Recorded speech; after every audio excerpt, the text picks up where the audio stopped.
ዮሐንስ መጥምቀ መለኮት ዮሐንስ መጥምቀ መለኮት በረከት ይደር በኛ ሕይወት በረከት ይደር በኛ ሕይወት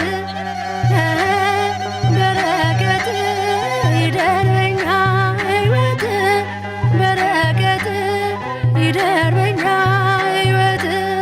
ዮሐንስ መጥምቀ መለኮት ዮሐንስ መጥምቀ መለኮት በረከት ይደር በኛ ሕይወት በረከት ይደር በኛ ሕይወት በረከት ይደር በኛ ሕይወት በረከት ይደር በኛ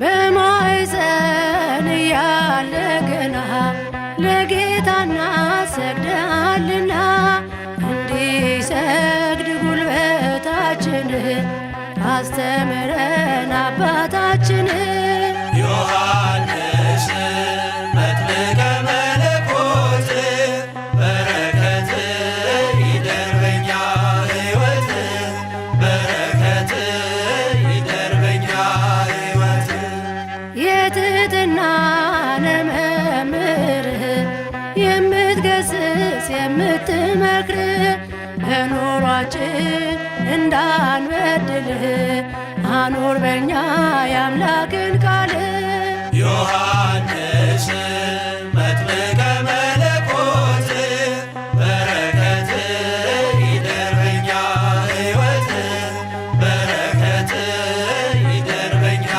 ሕይወት ሕጉን ሰብከ ለሰዎች ሁሉ እስከ መሞት ታምነህ ለቃሉ።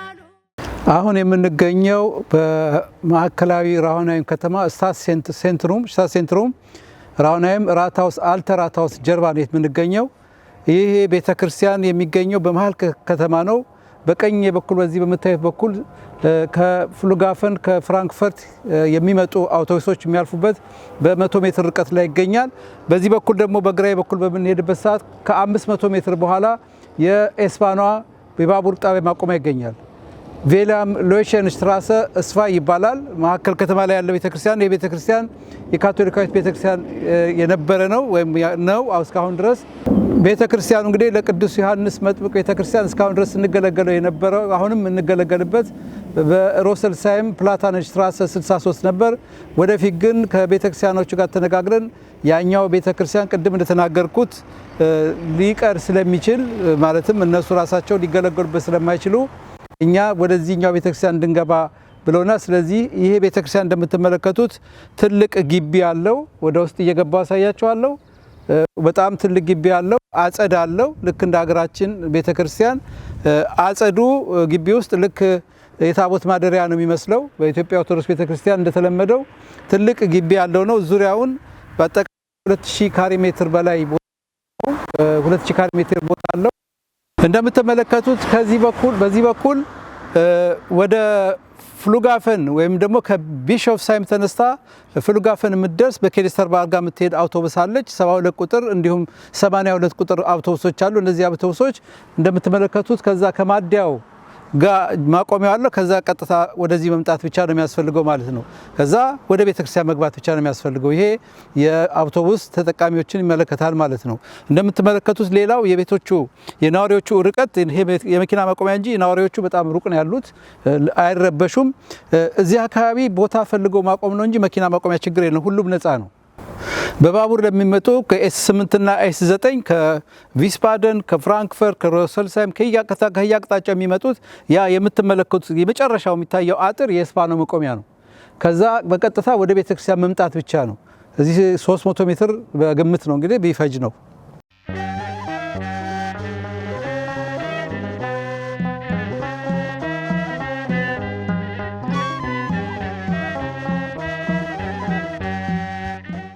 የውጭ በር ቁልፍ አለው። በቁልፍ ነው ሁሉ ጊዜ ይቆለፋል። ለደህንነት ሲባል በሩ በአሁን በቁልፍ ከፍቶ ነው የሚገባው።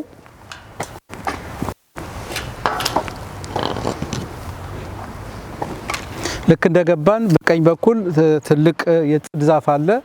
የጽድ ዛፍ ለቤተክርስቲያን ሞገስ ነው። አጸዱ ደስ ይላል። ልጆቻችን እዚህ መጥተው ሲጫወቱ ሲወርቁ ይውላሉ። ወደ አስፋልት ወጣብኝ የለም፣ በሩ ይቆለፋል ማለት ነው። በዚህ በኩል ያለው የቤቶች ርቀት የመናኸሪያዎቹ ርቀት ወደኛው ቤት የመጨረሻው ርቀት እዛ ነው። ምንም አይነት ድምጽ ወደዛ አይልም። ቤተክርስቲያኑ በተፈጥሮ ድምጽ አያወጣም።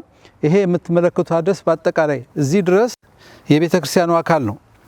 እንደምትመለከቱት በግራ በኩል ደግሞ ያጸዳለው የመጨረሻው ያኛው በሩ እስከሚታይበት ድረስ የጓሮ በር ነው። በዛ በኩል ተገብቶ እንዲህ እንግዲህ እግዚአብሔር ፈቃዱ ቢሆን እዚህ ከገባን ታቦት በዚህ ወጥቶ በዛ በር እንደገና ተመልሶ ይገባል ማለት ነው። ክፍት ነው፣ በዛ በኩል ይገናኛል። ስለዚህ አጸዱ ይሄን ይመስላል። በዚህ በኩል ይሄ ቤተክርስቲያኑ ዋና በር መግቢያ ነው። የፊት ለፊቱ በዋናው በር መግቢያ ነው። አሁን ወደ ቤተክርስቲያኑ ውስጥ እየገባን ነው።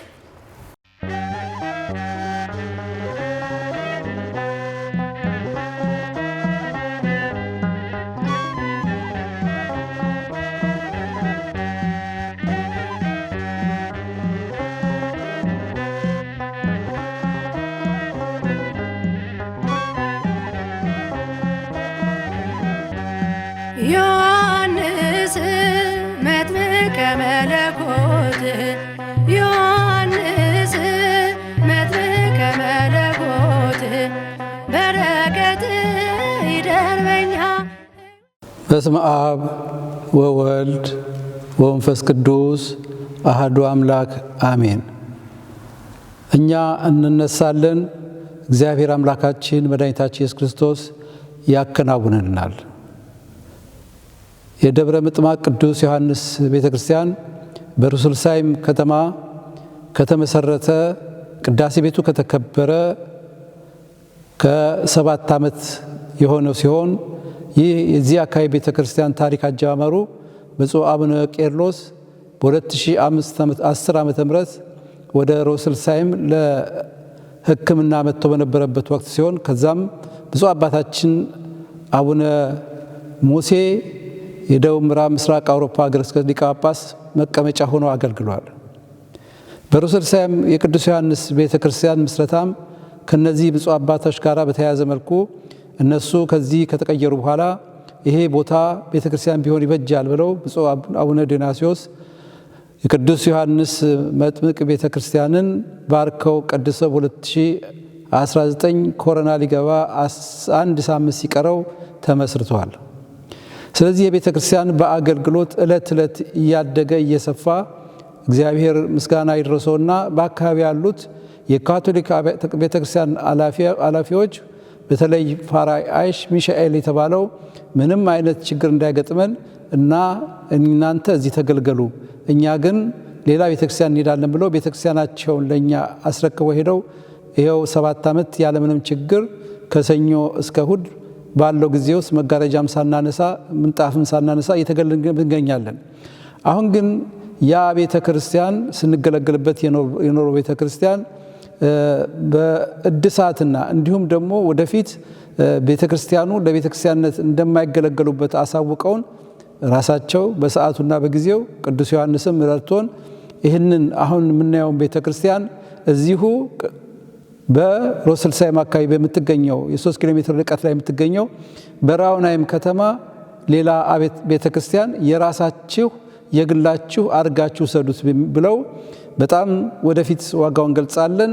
በጣም ከመግለጽ ባነሰ በትንሽ ዋጋ ሊሰጡን ወይም እነሱ እንዳሉት እኛ መሸጥ ሳይሆን ስጦታ እንደ መስጠት ያክል ነው የምንቆጥረው ብለዋል። ግን ክፍያ አለው። ያንን ክፍያ ሲያሳውቅን እናገራለን።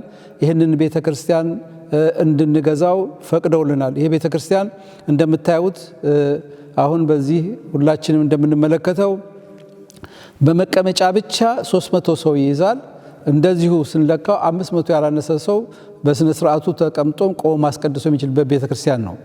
ይሄ ቤተ ክርስቲያን አሁን ወደ ውስጥ እየገባን ያለን መንበር አለው። ከመንበሩ ይሄ ፊት ለፊቱ ወደፊት እንደኛ ቤተ ክርስቲያን ስርዓታችንን ጠብቆ ቤተ መቅደስ ይዘጋጅለታል። 3 በሮች ይዘጋጁለታል። ምንጣፎች ይነጠፋሉ። ከዛ በኋላ እንደገና በብፁዕ አባታችን ፈቃዳቸው ከሆነ መጥተው ባርከው እንገባበታለን ማለት ነው። ይሄ ቤተክርስቲያን እንግዲህ የዚህኛው ቤተክርስቲያን የውስጥ ገጽታው ይሄው እንደምትመለከቱት ነው።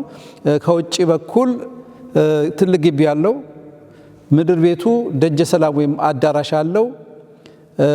ከውስጥ እየገባን ነው ያለን። ከውስጥ ልብሶች የሚቀመጡበት ንዋየ ቅድሳት የሚቀመጡበት ቤት አለው። ለጊዜው እንደ ቤተ እህል የምንገለገልበት ደግሞ በጎን በኩል አለው። የካህኑ የራሱ መኖሪያ ክፍሎች አሉት። እነኛንም በሂደት እንመለከታለን። አንድ ካህን እዚህ ቤተክርስቲያን የሚያገለግል ካህን መኖሪያ ቤቱ እዚሁ ነው የሚሆነው። ቤተክርስቲያኑ ስንነጋገር ሁለቱንም አንድ ላይ እንደሚሸጡልን ቃል ይገቡልን። በጣም ብዙ ክፍሎች ያሉት ቤት አሉ። ትልቅ ግቢ ከጀርባው ላይ ያለ ይሄን ይመስላል። እንግዲህ እዚህ ጋር አንድ ክፍል አለ። ይህ ክፍል ለውስጥ መገልገያዎች የምንጠቀምበት ክፍል ይሆናል። እንግዲህ እንደ ሀገራችን ከጀርባ በኩል የምንጠቀምባቸው ቤቶች ብዙ ስለሌሉ ይህ ክፍል አንዱ ውስጥ የምንጠቀምበት ክፍል ነው። አሁን የምንገባበት ክፍል የአልባሳት የንዋየ ቅድሳት ማስቀመጫ ክፍል ነው። ይሄ ክፍል በጣም ትልቅና ሰፊ ነው። እንግዲህ እንደምትመለከተው ይሄ እንደምታየው በጣም ትልቅ ክፍል ነው። አሁን ለጊዜው እዚህ ውስጥ ያሉት አልባሳት የነሱ ናቸው፣ ገና ሙሉ ናቸው። እነኚህ አልባሳት እንዳለ የተቀመጡበት የነሱ ከወደፊት እኛም አልባሳቶቻችን እዚህ ንዋየ ቅድሳት የሚቀመጥበት ከሆነ በጣም ትልቅ ክፍል ነው። አንድ የመሰብሰቢያ አዳራሽ የሚያክል ክፍል ነው። ሁሉ ነገር የተሟላ ነው። ንዋየ ቅድሳት ማስቀመጫዎቹ እንደ ልብ ተዘጋጅተዋል። ከላይ ቁም ሳጥኖች የሚከፈቱ አላቸው። ከዛ ስር ሌሎች ሁሉ እያንዳንዱ በአማረ ሁኔታ እንዲቀመጥ አድርጎ መጠበቅ የሚቻልበት ክፍል ነው ይሄኛውና ይህን ይመስላል። እዚህ ጋርም ልክ እንደዛ በዚህ በኩልም አለው። እነኚህም ከላይ ያሉት የሚከፈቱ ናቸው። መጽሐፍት ማስቀመጫዎች ይሄው እዚህም የመጽሐፍ ማስቀመጫዎች ናቸው። ለጊዜ እነሱ መጽሐፍት ናቸው ያሉት። ካህናት ወደ አገልግሎት ከመግባታቸው በፊት እጃቸው የሚያነጹበት ቦታ አለው፣ ራሱ የተዘጋጀ ነው። በግራ በኩል ሁለት የመጸዳጃ ቤቶች አሉ። እዚህ ጋር ቶይሌት 2 አሉ። ከዚህ ከወጣም በኋላ ይሄ ክፍል ከተዘጋ በኋላ ይሄ ምዕመናንም ካህናትን ሊገናኙ የሚችልበት ቦታ ነው። እዚህ ጋር መጸዳጃ ቤት ስላለ ማለት ነው። አሁን ደጀ ሰላም ወይም ደግሞ ጠዋት መክፈልት ወይም ደግሞ ስብሰባዎች የሚገኙበት መካከለኛ አዳራሽ እዚህ ውስጥ ይገኛል። አሁን ወደዛ እየወረድን ነው። ከዚህ ምድር ቤት ውስጥ ይሄ አንድ ክፍል ነው። ራሱን የቻለ አንድ አዳራሽ ነው። እዚህ ካህናት፣ ዲያቆናት፣ ሌሎች እንግዶች ይቀመጣሉ። ይሄ ክፍል ከሰንበት ያው እንደ ደጀ ሰላም ያገለግላል። ልጆች ደግሞ ትምህርት ሊማሩበት የሚችሉበት ክፍል ይሆናል ማለት ነው። ይሄ ክፍል በደንብ ጠቃሚ ነው። በዚች በኩል እንደገና እዚች መካከል ላይ አንዲት አነስተኛ ክፍል አለች። እንግዲህ እንደ አስፈላጊነቱ አጠቃቀሙን እኛ ራሳችን እንወስናለን ማለት ነው። እችኛዋ ደግሞ ትንሽ ስቶር ነች። ያው አንዳንድ እቃዎች ጊዜያዊ ማስቀመጫ በዚህ በኩልም ቦታ አለው። ይሄ ከአዳራሽ ወደ ውጭ የሚገባበት ከቤተክርስቲያን ተወጥቶ ወደ አዳራሽ የሚገባበት ከአዳራሽ ተወጥቶ የሚወጣበት በር ነው። ታቦቱ በዚህ በኩል መጥቶ በዚህ ከዛ ቅድም ባሳየነው መሰረት ከዛ መጥቶ በዚህ ዞሮ አሁን ወደዚህ እንገባለን። ወደ ጓሮ ነው ማለት ነው።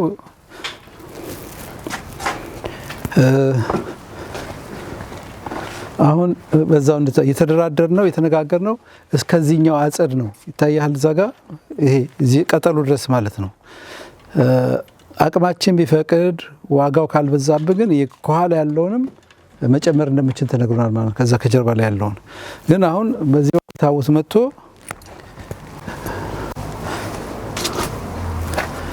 ቅድም እንዳሳየዋችሁ በዚህ በኩል ሄዶ ይገባል ማለት ነው። አንድ ጊዜ ዞር። ይሄ የካህኑ መኖሪያ ነው። በጀርባ በኩል ሲታይ ነው። ይህንንም ቤቱ ግዢ ይህንንም ይጨምራል። የካህኑ መኖሪያ ቤትም በፊት ለፊት ገብተን እናየዋለን። ይሄኛው በር ግን ይሄ የምትመለከቱት በር በውስጥ ገብቼ ሳሳያችሁ በኋላ ግልጽ ይሆንላችኋል። እንግዲህ ከዚህ በኋላ የቤተ ክርስቲያኑ ኩሽና ሊሆን የሚችለው በዚህ በኩል ነው። የካህኑም የቤተ ክርስቲያኑ ኩሽና በዚህ በኩል ነው። ይሄ ይከፈታል፣ ይሄና ይሄ ይገናኛሉ። በዚህ በኩል ምግብ ይወጣል፣ በዚህ በኩል ይታደላል ማለት ነው። እንግዲህ ይሄ እንደምትመለከቱት ይሄ ቦታ ከቤተ ክርስቲያኑ አዳራሽ ወይም ደግሞ ከዚህ ከኩሽናው ወጥተው ምግብ አዘጋጅቶ መቼም ሮሰልሳይም አካባቢ ያሉ ምእመናን ደጋጎች ምእመናን ስላሉ ሁሌም አብልተው አጠጥተው አይጠግቡም እና በዚህ ቦታ ህዝብ ቢበዛ እንኳን ይሄንን መመገቢያ ቦታ አድርገው እንግዳ የሚያስተናግሩበት ቦታ ይሆናል ብለን እናስባለን ወደፊት። ይሄ ቦታ እንግዲህ ከአዳራሽ ቢተርፍ እንኳን ሰው በዚህም በኩል ትልቅ ቦታ ስላለው መቼም ያው እንደሚታወቀው የቅዱስ ዮሐንስ መጥምቅ በዓለ ንግስ የሚከበሩበት ጊዜዎች ወቅቱ የሰመር ወቅት ስለሆነ በሰኔና በመስከረም ስለሆነ አየሩ ልክ እንደዚህ ስለሚሆን ውጭም መመገብ ይቻላል ማለት ነው። ውጭው በጣም ትልቅ ቦታ ነው ያለው። አሁን የምንሄደው ወደ ካህኑ መኖሪያ ቤትና ቢሮዎች ይሆናል። የካህኑ ቢሮ፣ የሰበካ ጉባኤ አስተዳደር ጽሕፈት ቤት ቢሮ ሁለቱ እዚህ ላይ ይገኛሉ። ይሄ እንደምታዩት ይሄ የካህኑ መኖሪያ ነው። ወደ ውስጥ እንገባለን። አሁን በዚህ በኩል በቀኝ በኩል ስንገባ የምናገኘው አንዱን እንግዲህ የጽሕፈት ቤት ወይም ደግሞ የሰበካ ጉባኤ አስተዳደር ቢሮ ይሆናል ማለት ነው። በመቀጠል የምናገኘው የቤተ ክርስቲያኑን አስተዳዳሪ ቢሮ እናገኛለን ማለት ነው። ይሄ ሁለቱ ክፍሎች ለጽሕፈት ቤት የሚሆኑ ናቸው። በዚህ በኩል ስንገባ ወደዚህ ስንወጣ በዚህ በኩል ሳሎን ይኖራል፣ የእንግዶች መቀበያ። የካህኑ ሳሎን ይኖራል።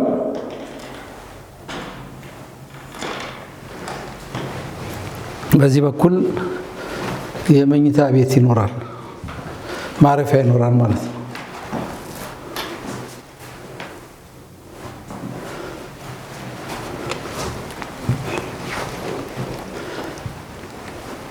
ይሄ መታጠቢያ ቤት ነው። ወደዚህ ስንመጣ ይሄ ኩሽና ወይም ደግሞ የምግብ ማብሰያ ክፍል ይሆናል ማለት ነው። ለጊዜው አልተዘጋጀም። ይሄ ነው የሚሆነው። ይሄም ከሱ ጋር አብሮ ያው የመመገቢያ ክፍሎች ናቸው፣ ማዘጋጃ ክፍሎች ናቸው። የእቃ ማስቀመጫዎች፣ ሲኒ፣ ብርጭቆን የመሳሰሉት እዚህ ይቀመጣሉ። በዚህ በኩል የመውጫ በር አለ።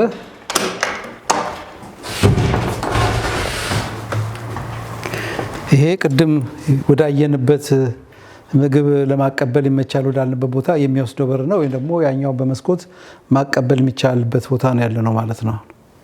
ያው እነኚህ እንግዲህ እስካሁን ድረስ ያየናቸው አሁን ወደ ላይ ወጥተን የምናያቸው የካህኑ መኖሪያ ነው። እዚህ የሚኖሩት ካህን ወይም ደግሞ ገስት ሃውስ የሚኖራቸዋል፣ እንግዶች ማሳረፊያ ማለት ነው።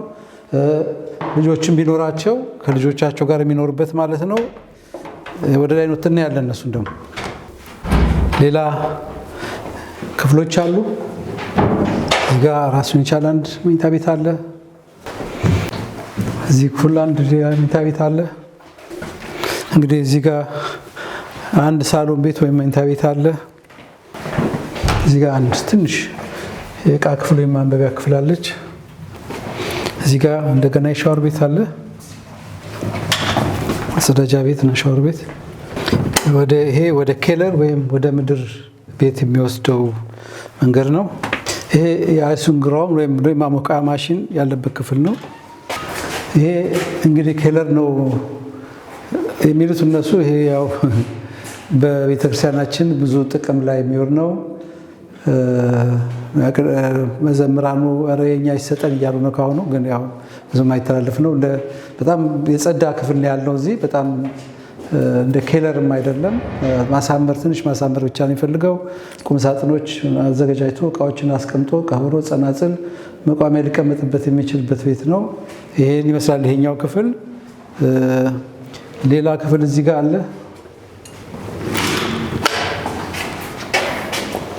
ይህም ኬለሩ ነው።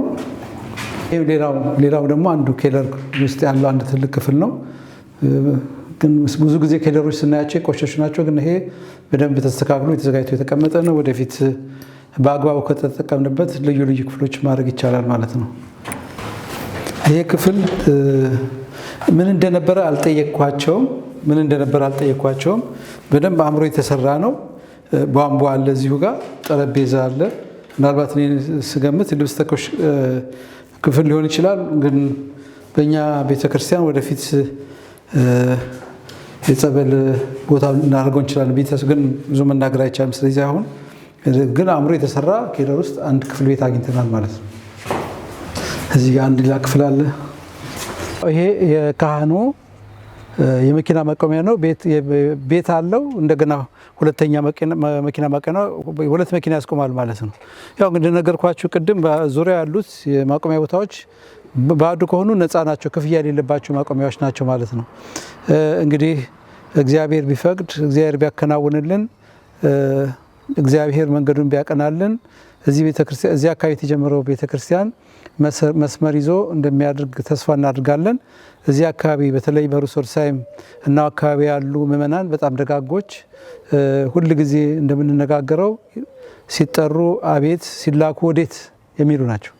ሁሌም በፈቃድ እግዚአብሔር መዘምራኑ በመዘምር ክፍሉ፣ ካህናቱ በክህነት አገልግሎታቸው፣ ዲያቆናቱም በዲቁና አገልግሎታቸው፣ ምእመናኑም እያንዳንዱም በተሰማራበት በገንዘቡም በጉልበቱም በሀብቱም የሚያገለግል ምእመናን ስላለበት ይህን ቤተክርስቲያን የመግዛት ብዙም ልመና ያለብን አይመስለኝም።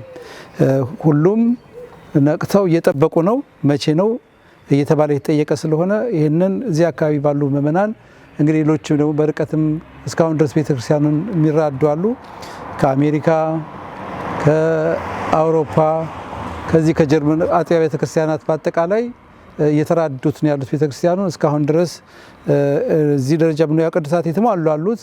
አሁን እንግዲህ ወደ ቤተክርስቲያን የራሳችን አጽመ ርስት ስለሚያስፈልገን በተለይ ይሄ ቤተክርስቲያን የሚገኘው ከፍሉጋፍን ወይም ደግሞ ከፍራንክፈርት አይሮፕላን ማረፊያ ከ10 ኪሎ ሜትር ላይ ነው።